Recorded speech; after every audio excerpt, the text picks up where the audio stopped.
Hi guys, welcome to VRS talkies. நான் உங்க ரவி. இது துறைகள் ஒரு பார்வை எபிசோட் 4. 3 எபிசோட்ல நிறைய விஷயம் நம்ம சூப்பராக டிஸ்கஸ் பண்ணியிருக்கோம். அதே மாதிரி இந்த 4வது எபிசோட்லையும் நிறைய டிபார்ட்மெண்ட் பற்றி இன்னைக்கு அலசி ஆராயலாம். வெல்கம் விஜய். இன்னைக்கு எந்தெந்த டிபார்ட்மெண்ட்டை பற்றி நம்ம டிஸ்கஸ் பண்ண போகிறோன்றதையும் சொல்லிடு. ஓகே, இன்னைக்கு நம்ம ஒரு 7 டிபார்ட்மெண்ட் பார்க்க போகிறோம். Social welfare, transport, forest, medical, differently abled department, animal husbandry, அதுக்கப்புறம் ஹைவேஸ்.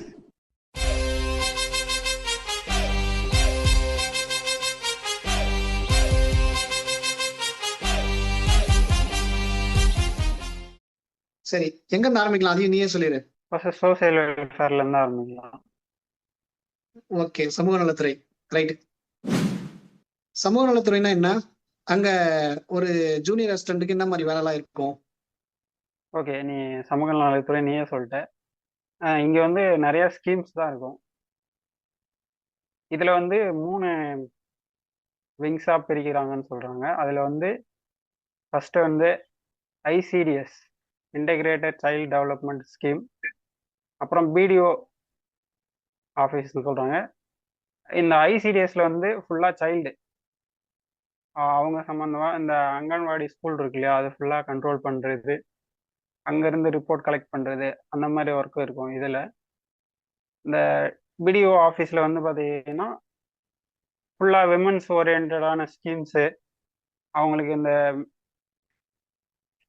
லோன் கொடுக்கறது, அப்புறம் இந்த மேரேஜுக்காக அமௌண்ட் கொடுக்கறது, இது எல்லாமே இந்த பிடிஓ ஆஃபீஸில் வரும். இது இல்லாமல் வந்து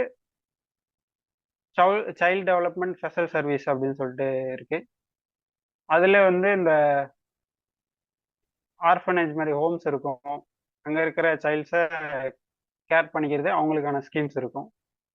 இந்த மாதிரி 3 விங் இருக்கு. இதில் வந்து பார்த்தோன்னா ஃபஸ்ட்டு ஒரு டிஸ்ட்ரிக்க்கு ஒரு பிஓ ஆஃபீஸ், ப்ராஜெக்ட் ஆஃபீஸ்னு சொல்கிறாங்க, அது இருக்கும். அப்புறம் அந்த டிஸ்ட்ரிக்டோட அளவு பொறுத்து பிளாக் ஆஃபீஸ் 10, 15 அந்த மாதிரி இருக்கும். எவ்வளோ ஆஃபீஸ் அதிகமாக இருக்கோ அதுக்கேற்ற மாதிரி 2 பிஓ ஆஃபீஸ் கூட இருக்கும்.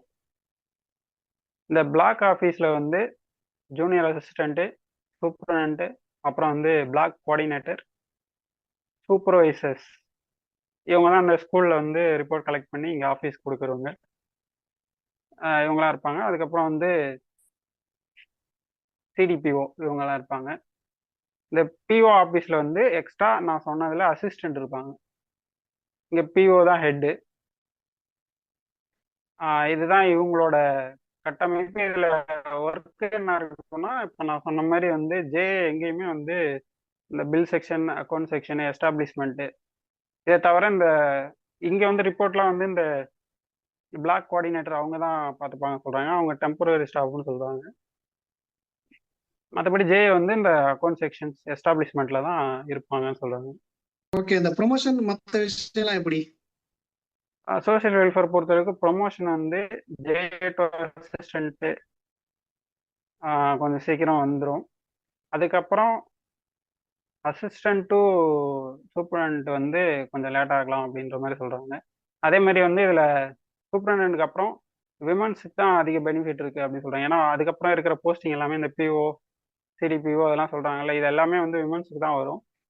நீங்கள் மென்னாக இருந்தீங்கன்னா உங்களுக்கு வந்து சூப்பரண்டோட பெருசாக அதுக்கப்புறம் ப்ரொமோஷன் இருக்காது அப்படின்ற மாதிரி சொல்கிறாங்க. இங்கேயும் அதே மாதிரி ப்ரொமோஷன் வேணும்னா டிபார்ட்மெண்ட் எக்ஸாம், ட்ரைனிங் அந்த மாதிரிலாம் இருக்கா? ஓகே, எல்லா டிபார்ட்மெண்ட் மாதிரி இங்கே வந்து டிஓஎம் எக்ஸாம் இருக்குது. அதுக்கப்புறம் வந்து அக்கௌண்ட்ஸ் 1, 2, அப்புறம் அந்த டிபார்ட்மெண்ட் சம்மந்தமான சிடிபிஓ எக்ஸாம் ஒன்று இருக்குது. அப்புறம் பவானி சாகர் ட்ரைனிங் இருக்குது. இப்போ நீ சொன்னபடி பார்த்தீங்கன்னா ஒரு விமனா இருந்தா இந்த டிபார்ட்மெண்ட் ஒரு பெஸ்ட் டிபார்ட்மெண்ட் இல்லை? ஆமாம், ஒரு விமனாக இருந்தால் இது பெனிஃபிட் அதிகம். அதே மாதிரி இந்த டிபார்ட்மெண்ட்டை கண்டிப்பாக தாராளமாக எடுக்கலாம், எந்த பிரச்சனையும் இல்லை விஷுவலைஸ் எழுதுறதுக்கு. ஓகே, என் வேலை ஈஸி ஆகிட்டேன். ஸோ அடுத்த டிபார்ட்மெண்ட் போயிடலாம். அடுத்து என்ன டிபார்ட்மெண்ட் பார்க்கலாம்? ஓகே, நம்ம அடுத்த டிபார்ட்மெண்ட் டிரான்ஸ்போர்ட் டிபார்ட்மெண்ட் பார்க்குறோம். ஃபர்ஸ்ட் இதோட ஹையரார்கி எப்படி இருக்கும், ஆஃபீஸ் எப்படி இருக்குன்றதை பார்த்துடலாம். இது வந்து கமிஷனர் ஆஃபீஸ், அப்புறம் ஜாயின்ட் கமிஷனர், அப்புறம் டெப்டி கமிஷனர், அதுக்கப்புறம் டிஸ்ட்ரிக்ட் ஆஃபீஸு, அதுக்கப்புறம் ஆர்டிஓ, அப்புறம் யூனிட் ஆஃபீஸ். அதிகமாக ஒர்க்கு இருக்கிறதுன்னு பார்த்தீங்கன்னா ஆர்டிஓ ஆஃபீஸில் தான் அதிகமாக இருக்கும். இதில் ஒர்க் என்ன இருக்குன்னா, லைசன்ஸ் வாங்குறது, அப்புறம் அந்த லைசன்ஸை ரினியூவல் பண்ணுறது, அப்புறம் புதுசாக ஒரு வெஹிக்கிள் வாங்குறோன்னா அதை வந்து பர்மிட் பண்ணுறது, இந்த மாதிரி ஒர்க்கு தான் இருக்கும். இது சம்மந்தமாக இருக்கும். அதுக்கப்புறம் மற்றது போல் எஸ்டாப்ளிஷ்மெண்ட்டு அந்த மாதிரி தான் இருக்கும். இங்கே வந்து ஜேஏ வந்து இந்த நான் சொன்ன அந்த ப்ராசஸ்க்கு ஹெல்ப் பண்ணுறது, அதுக்கப்புறம் எஸ்டாப்ளிஷ்மெண்ட் அக்கௌண்ட் அந்த மாதிரி தான் இருக்கும். அதுதான் அவங்களோட ஒர்க்காக இருக்கும். அதுக்கப்புறம் வந்து இவங்களுக்கு எக்ஸாம் வந்து பார்த்தீங்கன்னா 4 எக்ஸாம் இருக்குது. டிஓஎம், அக்கௌண்ட்ஸு, அப்புறம் வந்து மோட்டார் வெஹிக்கிள் ஆக்ட், அதுக்கப்புறம் கிரிமினல் ப்ரொசீஜர்னு ஒரு பேப்பர் இருக்குது. இந்த 4 எக்ஸாம் கிளியர் பண்ணிட்டாங்கன்னா அவங்களுக்கு ப்ரொமோஷன் எந்த ப்ராப்ளம் இல்லாமல் வந்துடும். இதில் வந்து பார்த்தீங்கன்னா ஜேஏ, அசிஸ்டண்ட்டு, அப்புறம் இந்த அசிஸ்டன்ட் லெவல்லேருந்து அடுத்த இதுக்கு போகிறதுக்கு அக்கௌண்டன்ட் ஒர்க்குன்னு சொல்லிட்டு 1 இயர் பார்க்கணுமா. அப்புறம் சூப்பர்டென்ட்டு. அது இல்லாமல் வந்து அவங்க இந்த ஜோனல் ஆஃபீஸ், அதாவது டிஸ்ட்ரிக்ட் ஆஃபீஸ், ஸ்டேட் ஆஃபீஸ்லாம் சொன்னால அதில் வந்து ஒரு 2 வருஷம் ஒர்க் பண்ணுமா. அக்கௌண்டண்ட்டாக ஒரு வருஷம், அப்புறம் இந்த ஜோனல் ஆஃபீஸில் ஒரு 2 இயர்ஸ் ஒர்க் பண்ணாதான் அசிஸ்டன்ட் டு சூப்பர்டென்ட் அந்த கேடருக்கு ப்ரொமோஷன் வருமா. ஜே டு அசிஸ்டன்ட் கொஞ்சம் குயிக்காக வரலாம். அதுக்கப்புறம் வந்து அசிஸ்டன்ட் டு சூப்பர்டென்ட்லாம் ஒரு 10 வருஷம் கிட்ட ஆகும் அப்படின்ற மாதிரி சொல்கிறாங்க. விஷுவல் சேலஞ்ச் எடுக்கலாமான்னா எடுக்கலாம். ஜேஏ டு அசிஸ்டன்ட் வரைக்கும் பெரிய பிரச்சனை இருக்காது. அதுக்கப்புறமா வந்து அந்த டிபார்ட்மெண்ட் நாலேஜை நம்ம டெவலப் பண்ணிக்க வேண்டியது நம்மளோட பொறுப்பு. இப்போ என்ன எந்த கேள்வியும் கேட்க விடாம என் கேள்வி எல்லாம் தெரிஞ்சு வச்சு நீயே பதில் சொல்லிட்ட. ஸோ அடுத்த டிபார்ட்மெண்ட் ஃபாரஸ்ட் டிபார்ட்மெண்ட் போயிடலாம். அதை பற்றி சொல்லு. ஃபாரஸ்ட் பொறுத்தளவுக்கு வந்து பார்த்தோன்னா ஹெட் குவார்ட்டர்ஸ், ஃபாரஸ்ட் ஹெட் குவார்ட்டர்ஸ்னு ஒன்று இருக்கும். அங்கே வந்து முதன்மை வன அலுவலர், அதாவது பிரின்சிபல் சீஃப் கன்சர்வேட்டிவ் ஆஃபீஸர் அப்படின்னு சொல்லிட்டு ஒருத்தர் இருப்பார். அவர் கீழே வந்து ஜாயின்ட் டைரக்டர், அசிஸ்டன்ட் டைரக்டர் எப்படிலாம் இருப்பாங்க. இதே இதில் வந்து பார்த்தீங்கன்னா ஃபாரஸ்ட் சர்க்கிள் அப்படின்னு சொல்லிட்டு ஒரு 2-3 டிஸ்ட்ரிக்டை சேர்த்து ஃபாரஸ்ட் சர்க்கிள்னு சொல்கிறாங்க. இதுக்கு வந்து சீஃப் கன்சர்வேட்டிவ் ஆஃபீஸர் அவர் ஹெட்டாக இருப்பார். அதுக்கப்புறம் வந்து டிஸ்ட்ரிக்ட்ல வந்து டிஸ்ட்ரிக்ட் ஃபாரஸ்ட் ஆஃபீஸர் ஹெட்டாக இருப்பார். இதில் வந்து பார்த்தீங்கன்னா அதே மாதிரி JA, assistant, junior draft officer, senior draft officer, இதெல்லாம் வந்து அந்தந்த ஆஃபீஸ்க்கு தேவை அப்படின்னா அதெல்லாம் இருப்பாங்க. அதுக்கப்புறம் வந்து சூப்பர்டென்ட்டு, இது எல்லாமே ஒவ்வொரு இடத்துல அவங்க வந்து கண்காணிக்கிற இந்த ஃபாரஸ்ட் அது சம்மந்தமான இடம்லாம் எவ்வளோ இருக்கோ அதுக்கு ஏற்ற மாதிரி அதெல்லாம் பிரிச்சுப்பாங்க. இதில் வந்து ஒர்க்கு அதே தான், எஸ்டாப்ளிஷ்மெண்ட்டு, அக்கௌண்ட்ஸ், பில் செக்ஷன்ஸ், இந்த மாதிரி தான் ஜேஏவுக்கு ஒர்க் இருக்கும். எக்ஸாம்ஸ் வந்து பார்த்தீங்கன்னா டிஓஎம் இருக்குது, அதுக்கப்புறம் அக்கௌண்ட்ஸ் டெஸ்ட் 1 இருக்குது, அப்புறம் ஃபாரஸ்ட் கோட் அண்ட் அக்கௌண்ட்ஸ்னு ஒரு பேப்பர் இருக்குது, அதுக்கப்புறம் வந்து ஃபாரஸ்ட் தமிழ்நாடு ரூல்ஸ் அப்படின்னு ஒரு பேப்பர் இருக்குது. அடுத்தது வந்து இந்த சூப்பரண்ட் லெவல், அதாவது டைரக்டாக ஃபாரஸ்டர்னு இதில் இருக்குது. அதுக்கு போகிறதுக்கு வந்து பார்த்தீங்கன்னா ஃபாரஸ்ட் லா அண்ட் ரெவன்யூ அப்படின்னு ஒரு பேப்பர் இருக்குது, அது கம்ப்ளீட் பண்ணும். அதே மாதிரி நான் அந்த கட்டமைப்பில் ஒன்று சொல்ல மறந்துட்டேன். அதாவது ரேஞ்ச் இருக்கும், டிஸ்ட்ரிக்ட் கீழே ரேஞ்ச் ஆஃபீஸ்ன்னு இருக்கும். அதுக்கு வந்து ஃபாரஸ்ட் ரேஞ்சர் ஹெட்டாக இருப்பார். அவரு கீழே தான் இந்த forester, forest card, forest watcher, அப்புறம் ஆஃபீஸ் அசிஸ்டன்ட், டிரைவர்ஸ், இவங்கெல்லாம் இருப்பாங்க.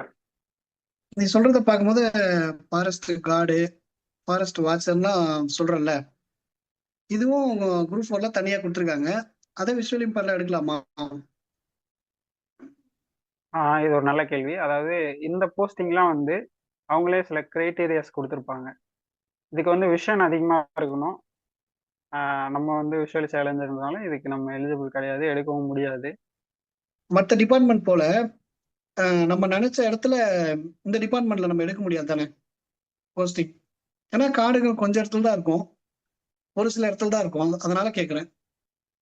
அதாவது காடுகள் அதிகமா இருக்கிற இடத்துல தான் இதை எடுக்க முடியும், மற்ற டிஸ்ட்ரிக்ட்லலாம் இது இருக்காது அப்படின்றது தான் அவனோட கேள்வியா இருக்கு. ம். அது உண்மைதான். அதாவது காடுகள் எங்க அதிகமா இருக்கோ அங்க அதிகமா நம்ம போஸ்டிங்ஸ் இருக்கும். ஆனா எல்லா டிஸ்ட்ரிக்ட்லயுமே வந்து அந்த டிஸ்ட்ரிக்ட் பக்கத்துல சில ஏரியாஸ் இருக்கும். அதுக்கப்புறம் இந்த ஜூ இருக்கும், இந்த மாதிரி பார்க் இருக்கும். அதெல்லாம் கூட இது கீழே தான் வருதுன்றதுனால இந்த ஆஃபீஸ் கண்டிப்பா ஒன்று இருக்கும், எல்லா டிஸ்ட்ரிக்ட்லயுமே இருக்கும்.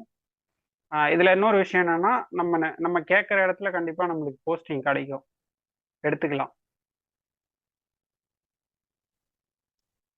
ஓ, அப்ப விஐக்கு இந்த டிபார்ட்மெண்ட் நம்ம எடுக்கலாமா? அவங்களால ஒர்க் பண்ண முடியுமா? ஓகே, இங்க வந்து ஜேஏவுக்கு வந்து நான் சொன்ன மாதிரி இந்த எஸ்டாப்ளிஷ்மெண்ட் அக்கௌண்ட்ஸ் ஐஎஃப்எஸ்ஆர்எம்எஸ் அதெல்லாம் சொல்றேன் இல்லையா, நிறைய இங்க வந்து பண ம். சம்பந்தப்பட்ட ஒர்க் இருக்கிறதுனால அவங்க டெம்பரரி ஸ்டாஃப்க்கு தான் அதிகமா இம்பார்ட்டன்ட் கொடுக்கறதா சொல்லப்படுது. அதனால நமக்கு உடனே எல்லாமே கிடைச்சிருமானா கஷ்டம் தான். அது நம்ம வந்து அதுக்கு ஏற்ற மாதிரி நம்மளை டெவலப் பண்ணிக்கணும். நம்மளோட ஸ்கில்ஸ் பொறுத்து தான் நம்ம இங்க கொடுக்குற எல்லா வேலையும் செய்ய முடியுமா அப்படின்றது நம்ம கிட்ட இருக்கிற ஸ்கில்ஸ் பொறுத்து தான் இருக்கு அப்படின்னு சொல்லப்படுது. அப்படி பார்க்கும்போது கொஞ்சம் சேலஞ்சஸ் தான் இருக்கும் அப்படின்னு நினைக்கிறேன். ஓகே, அடுத்த டிபார்ட்மெண்ட். அடுத்து வந்து நம்ம டிஃப்ரெண்ட் லேபிள்டு அந்த டிபார்ட்மெண்ட் பத்தி பார்க்கலாம். இது வந்து நம்மளுக்கு ஹெட் ஆஃபீஸ் சென்னையில இருக்கு. இதுல வந்து பாத்தீங்கன்னா ஒவ்வொரு டிஸ்ட்ரிக்டும் ஒரு ஒரு ஆஃபீஸ் இருக்கும். டிடிஆர்ஓ ஆஃபீஸ் அப்படின்னு சொல்லுவோம். அதுல வந்து டிடிஆர்ஓ, அதுக்கப்புறம் ஜேஆர்ஓ, அதுக்கப்புறம் அசிஸ்டண்ட்டு, அப்புறம் ஜேஏ, இந்த கேடர்ல இருப்பாங்க. இதுல வந்து நம்ம சம்பந்தமான ஸ்கீம்ஸ் நிறைய வரும், அதை ஹேண்டில் பண்ண வேண்டியதா இருக்கும். இது தவிர இதுல வந்து வந்து டெக்னிக்கல் அப்படின்னு சொல்லிட்டு தனியா ஒரு இது இருக்கு. அதுல வந்து ஒகேஷனல் கைடன்ஸ் ஆஃபீஸர் அப்படின்னு ஒரு போஸ்டிங் நமக்காகவே கிரியேட் பண்ணப்பட்டிருக்கு. அது எப்பன்னா 2005 ஒரு போராட்டம் நடந்ததா சொல்றாங்க.